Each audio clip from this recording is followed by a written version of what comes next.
আমাদের রাজ্যের জন্য একটা নিজস্ব পতাকা ভাবনা চিন্তা করা হোক। ইনি হচ্ছেন মনোরঞ্জন ব্যাপারী, হুগলির বলাগড় বিধানসভা কেন্দ্রের বিধায়ক। একদা জেল খেটেছিলেন, পরবর্তীকালে খিচুড়ি রান্না করতেন আঙ্গনবাড়ি কেন্দ্রে, আর এখন মমতা বন্দ্যোপাধ্যায়ের সৌজন্যে তিনি হয়েছেন বিধায়ক।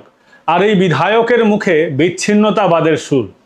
একটা সময় কাশ্মীরের আলাদা পতাকা ছিল, আর এখন পশ্চিমবঙ্গের জন্য আলাদা পতাকার প্রয়োজন মনে করছেন বাংলার এই বিধায়ক।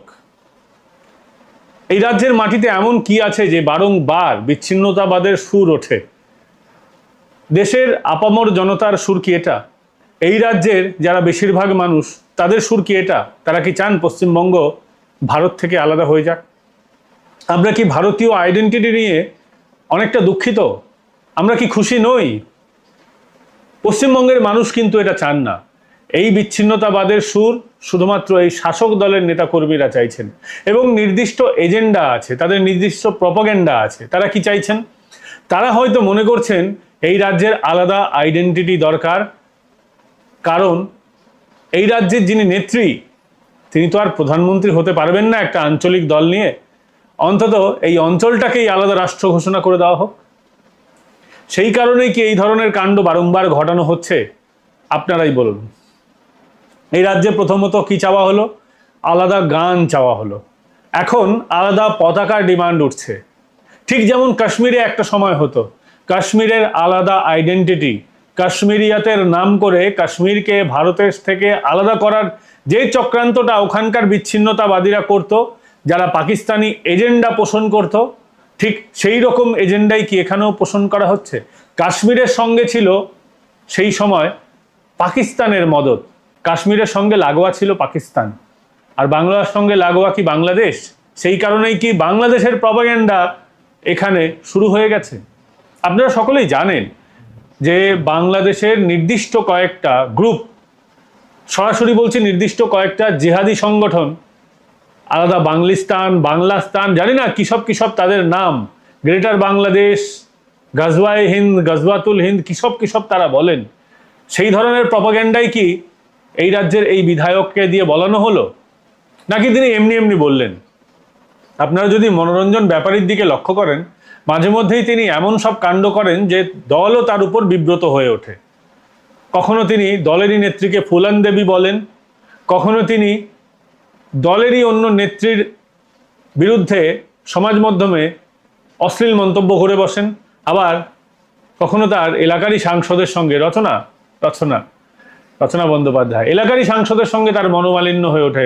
রচনা তাকে বলেন তিনি বেবি হয়ে গেছেন। সিনেমা জগতের লোক তো শালীন ভাষা ব্যবহার করেই কথা বলেন। কিন্তু এই মনোরঞ্জন ব্যাপারী বিধানসভায় সাইকেল চালিয়ে, কখনো বিধানসভায় গামছা গায়ে দিয়ে, আবার এই সপ্তাহেই তিনি বিধানসভায় রিক্সা চালিয়ে আসতে চেয়েছিলেন। এবার রিক্সা চালিয়ে তিনি বিধানসভায় আসার চেষ্টা করেছেন, সংবাদ মাধ্যম তাকে গুচ্ছ কয়েক প্রশ্ন করেছে, আর তার মধ্যেই হঠাৎ করেই পশ্চিমবঙ্গের জন্য আলাদা আইডেন্টিটি চেয়ে বসলেন হুগলির বলাগড়ের এই বিধায়ক, আলাদা পতাকা চেয়ে বসলেন। তৃণমূল কংগ্রেসের কার্যকলাপ দেখে ইদানিং মনে হচ্ছে তাদের একাংশের মধ্যে বিচ্ছিন্নতাবাদ চারা দিচ্ছে, মাথা চারা দিচ্ছে। তার কারণ হচ্ছে ওই বললাম, পশ্চিমবঙ্গে তারা আলাদা আইডেন্টিটি চাইছেন একটাই উদ্দেশ্যে, সরাসরি তারা চাইছেন তাদের ভোট ব্যাংককে খুশি করতে।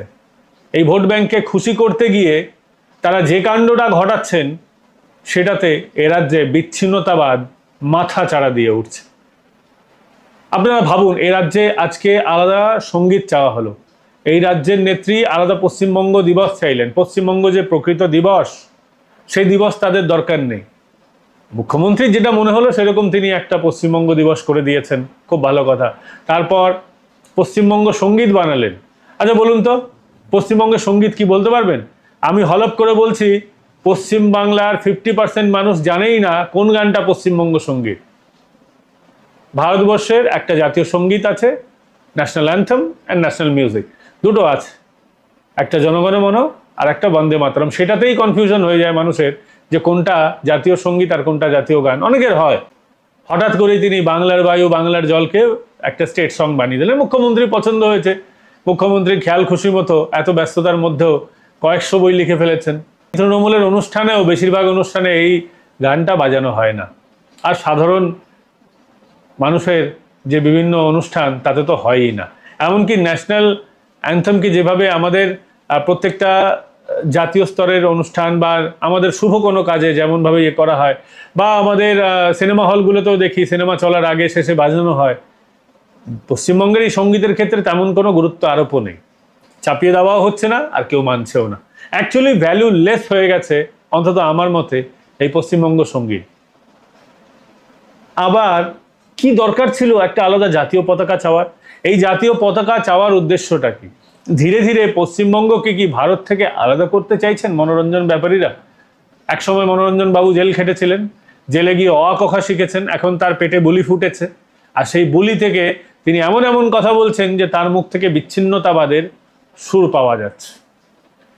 এবং কোন সময় এটা হচ্ছে?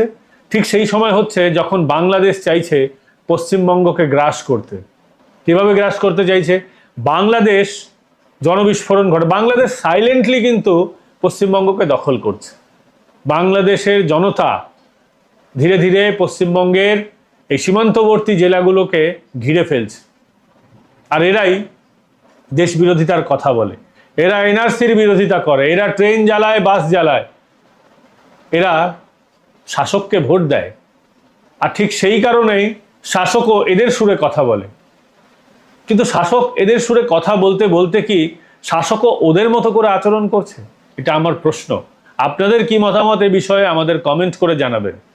কমেন্ট করে জানাতে অবশ্যই আপনাদের কাছে রিকোয়েস্ট রইল, অবশ্যই জানাবেন কমেন্ট করে এ বিষয়ে আপনাদের মতামত। এবং ভিডিও ভালো লাগলে এই ভিডিওটাকে বন্ধুদের সঙ্গে, যারা আপনাদের সমমনোভাবাপন্ন তাদের সঙ্গে শেয়ার করুন, আর চ্যানেলকে সাবস্ক্রাইব করে নিন। দেখা হবে পরবর্তী পর্বে। এবং সাবস্ক্রাইব বাটন যখন আপনি ক্লিক করছেন, পাশের বেল আইকন ক্লিক করে অল নোটিফিকেশন অন করে দিন, যাতে ভিডিও নোটিফিকেশন আপনারা সঙ্গে সঙ্গে পেয়ে যান। দেখা হবে পরবর্তী পর্বে ফের। ভালো থাকবেন।